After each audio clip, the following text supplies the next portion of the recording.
यत्किञ्च जगत्यां जगत् तेन त्यक्तेन भुजिहा मा गृधः कस्यस्मिद्धनम्. Vedas say, Isha, by God's grace, Avyasam is controlled by Sarvam, this entire universe. Yatkincha, whatever, Jagatyam, within this universe, inanimate or animate, everything is pervaded by God. Mantra goes on to say that do not be attached to them, tyaktena, meaning renounce with the mind of renunciation, bhunjita, meaning enjoy, but do not covet, do not seek what belongs to others. My dear sisters, my brothers, my fellow souls, Namaste. Today, for Bhai Gopal's birthday, I have a special message. And this message is, you, divine miracle. Each one of us are a divine miracle. What do I mean by this? A while ago, I was having a discussion with a Bhaiji of mine, and he said he did not believe in miracles. I'm not here to convince you of miracles, but I can convince you of miracles that God performed, not what man performed. Each one of you here is a miracle. You're smarter, better, and have more processing power in you than the best of any computer. What you're capable of, your unlimited potential resides with no other. So, the Bhagavad Gita says, Ashraddha Purusha Dharmasya Asya Parantapa Aprapya Mam Nirvantante Mrityu Samsara Vartmani. Often people say that they're willing to believe what they can directly perceive. They have no immediate perception of God, so they say there's no God. But no matter how wonderful the language, how effective the path, it remains useless to one who refuses to walk upon that path.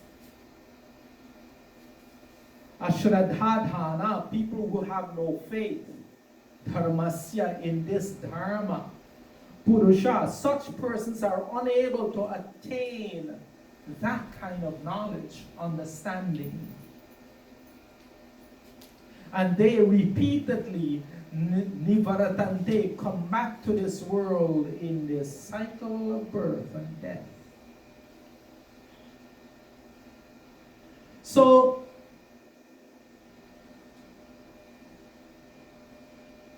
there's this beautiful story. A long time ago, a king said to a passing sadhu, I do not believe in God because I cannot see him.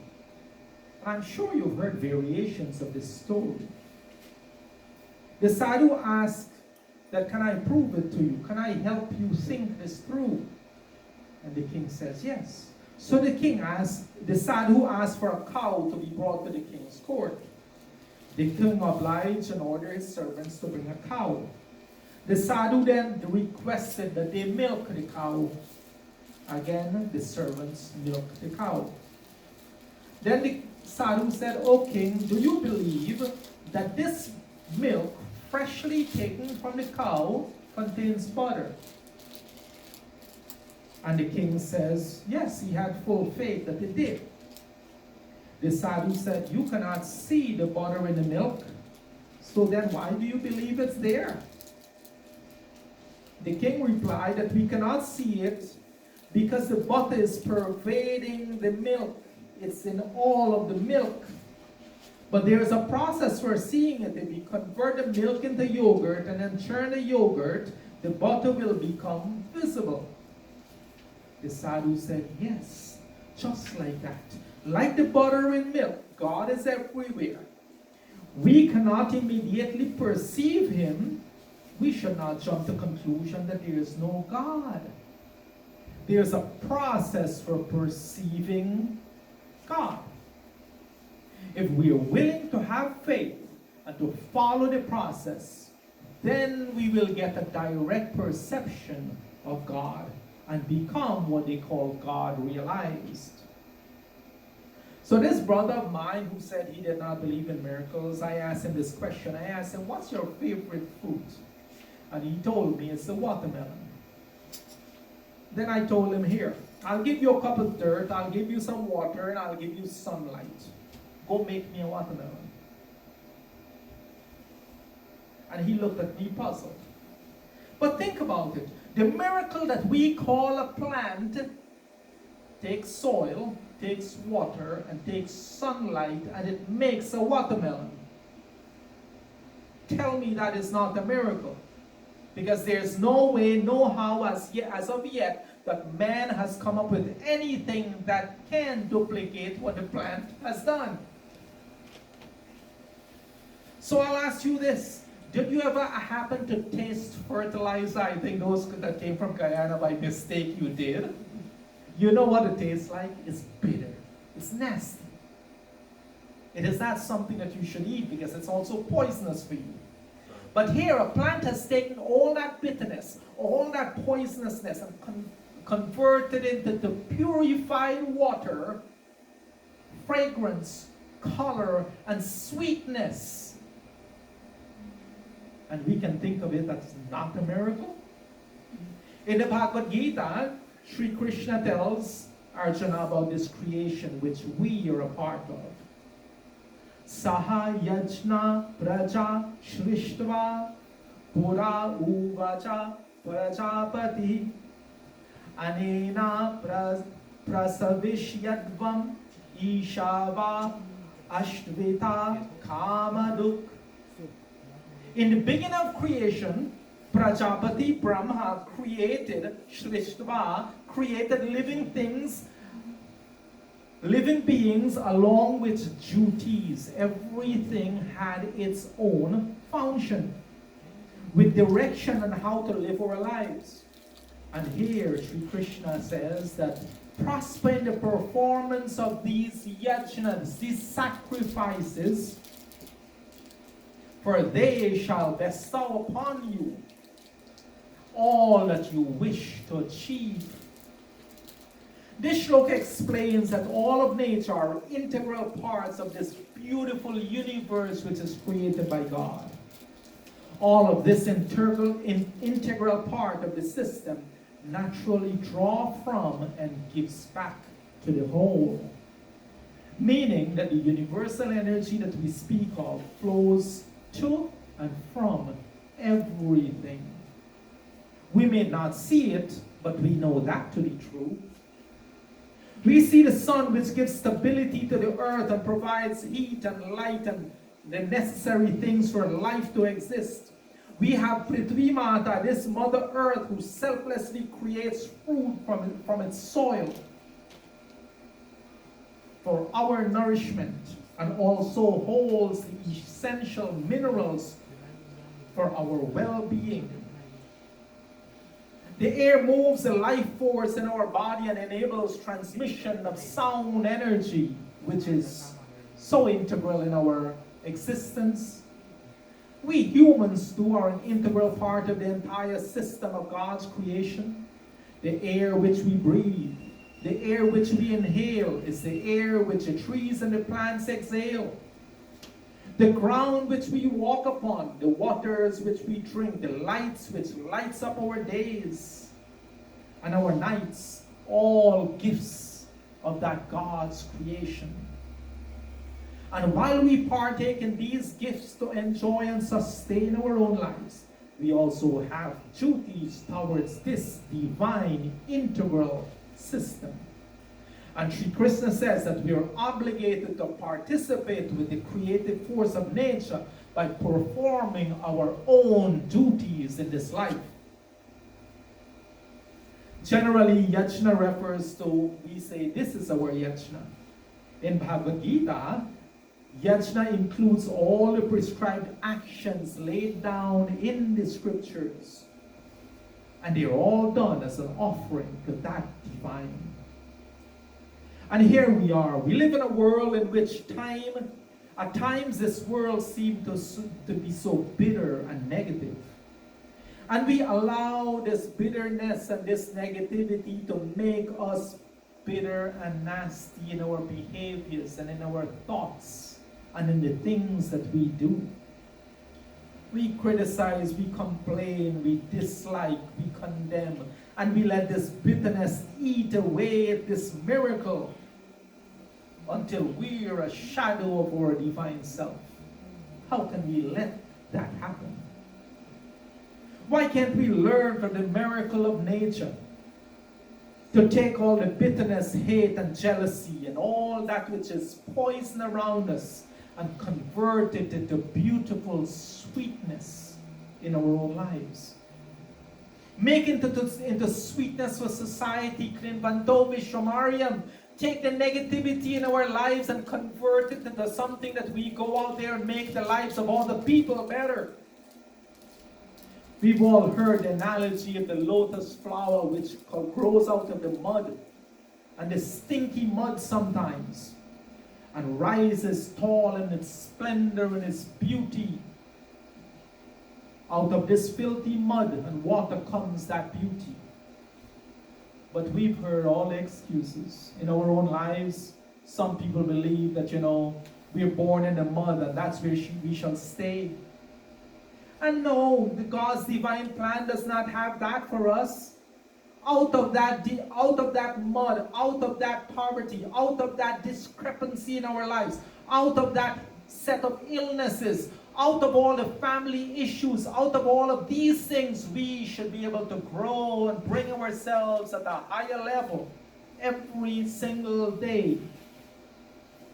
That same energy that flows and created that beautiful lotus flower, that same energy that converts poison and bitterness into sweet, edible watermelons, that same universal energy, my brothers and sisters, flows through your being.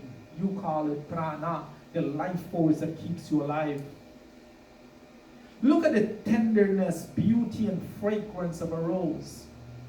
The rose bush uses that same divine energy to convert soil, water, and sunlight into that beautiful flower that shares of its fragrance and its beauty. From where did that fragrance come? Is the fragrance in the soil? No. Sometimes the soil smells not so good. Did you water the rose bush with perfume? No. Or does the rays of sunlight which falls just on the rose bush contain that scent? No. The rose bush, that miracle of life, has converted all of that. How can I create fragrance in our own lives? Sugandhim, good smell, fragrance. Trayambakam yajamahe, sugandhim. If someone criticizes me here, that is like the stink of nasty dirt, right? If I respond in kind, then I am no better than that person. But I can certainly go within myself, use Vedic knowledge to convert that negativity into sweetness in my own life. So I smile and I refuse to engage in that way. And I respond with love and understanding and patience and tolerance. And I convert their poison into something good. something which cannot do harm, and from which grows love. फूलों से तुम हंसना सीखो, भाव से तुम गाना, सूरज की किरणों से सीखो, जगना और जगाना, जगना और जगाना. Seeko, learn from the pool of flowers to bring smile and hasna, laughter into your lives. And from the black bees, learn how to buzz, sing, and dance. And learn from the Suraj, the sun, how to wake up early, bring brightness into your lives, and help to awaken and bring brightness in the lives of other people, not just yourself. Look at the lavender plant and any other plant which produces sweet fragrance. Same thing. The lavender produces its own special, distinct fragrance using that same universal energy, changing nothing into something beautiful, changing the distasteful into something so enthrallingly fragrant. What is the difference? The difference is that God has coded the plants to produce fragrance and beauty. We too have been coded by God to produce positive things. But in His infinite wisdom, God gave us the choice to produce peace, to produce love and unity, or we can choose to utilize the same universal energy to provide nastiness and dislike and hate. What about the miracle of birth? That is a miracle in itself. And we are all divine souls who ought to utilize that same divine energy to turn negatives into positives. Look at the miracle of the human eye. The eye possesses 130 million light-sensitive rods and cones that convert light into chemical impulses. These signals travel at a rate of 1 billion per second to the brain. Talk about a miracle. If a single component didn't function perfectly, nothing would work. What good is a half a wing? A half a wing can't fly. An eye with any kind of blemish, if the cornea is fuzzy, if the pupils fail to dilate, if the lens become opaque, if the focusing go wrong, no recognizable image can be formed. And guess what? We've been gifted with 2 of these miracles, not 1. Talk about the miracle. As incredible as the eye is, we have 2. This match pair together with the brain and how the brain works determines distances and makes us see in 3D. You ever did this and cover one eye and try to make your way around? Unless you're used to it, everything seems flat. Talk about the miracle. All these eyes too, these have been gifted to us by God.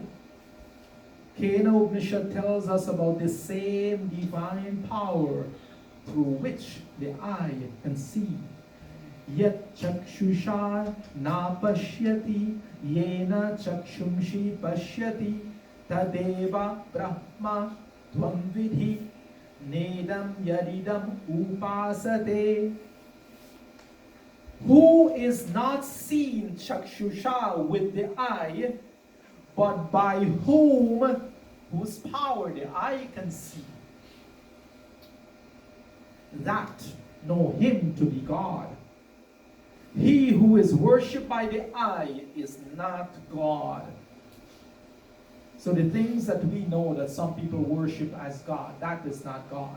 That power through which the eye can see, but which the eye cannot see, that is God. So my souls, I ask you, we witness miracles around us every day. We are miracles.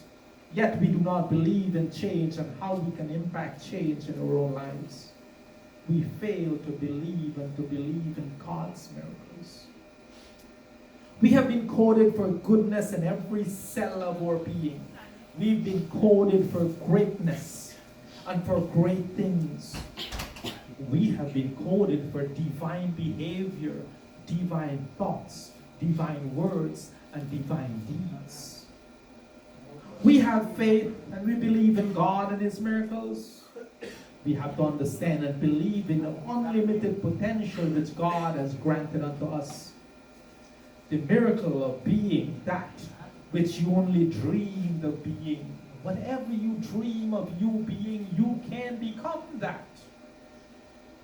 Visualize how you yourself has advanced through life. The things you do now has surprised some of us, haven't it? The things you're capable of doing now, have you looked back upon yourself and you never thought that you'd be doing that?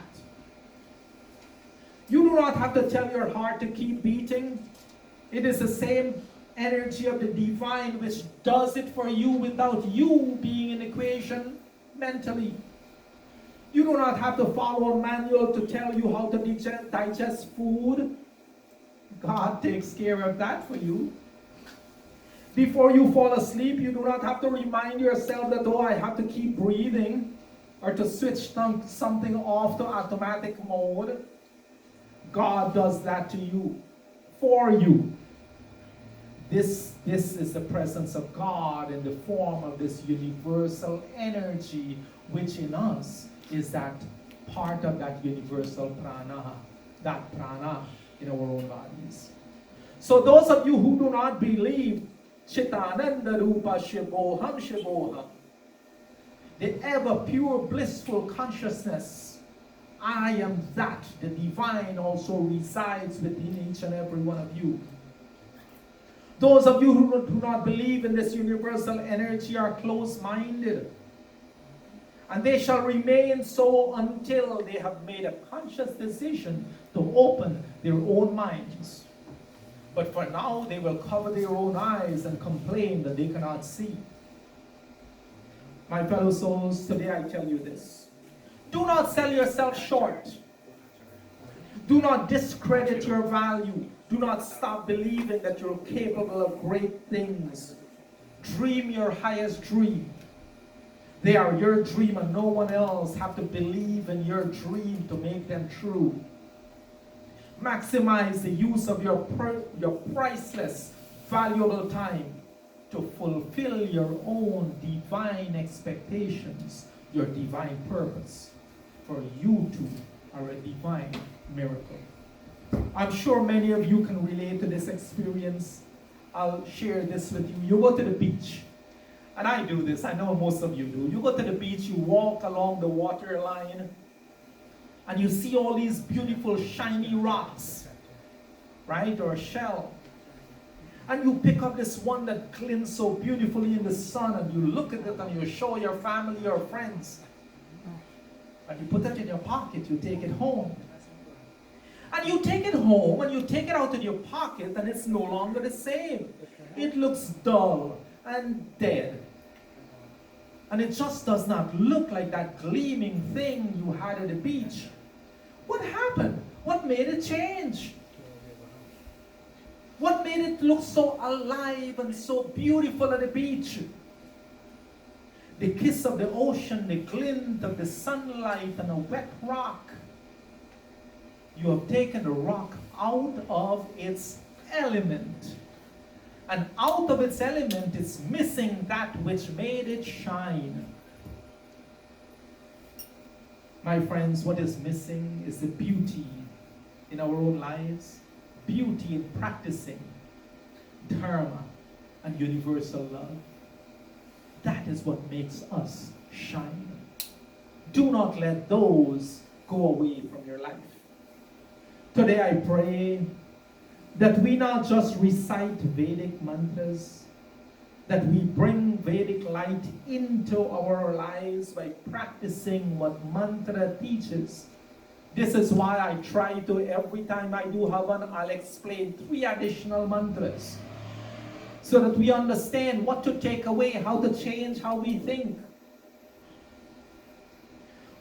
Then we practice dharma and universal love, and we incorporate those things which make our own lives shiny, beautiful, and full of life.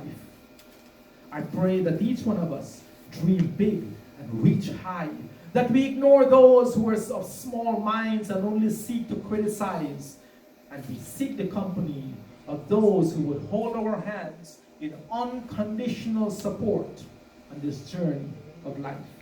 That you let go of the hands which seek to keep you anchored to the ground, and you rise mentally and spiritually, that you fulfill God's divine plan that He has for each one of us.